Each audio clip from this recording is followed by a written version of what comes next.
మీ అవయవములను దుర్నీతి సాధనములుగా పాపమునకు అప్పగింపకుడి.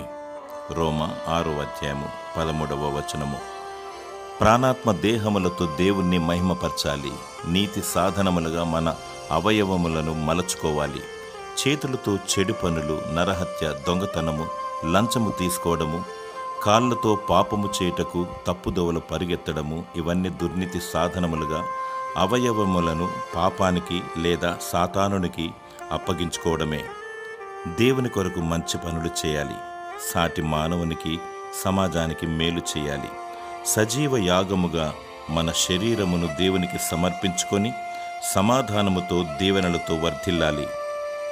దేవుడు నిన్ను దీవించి సమాధానముతో నింపునుగాక. ఆమేన్.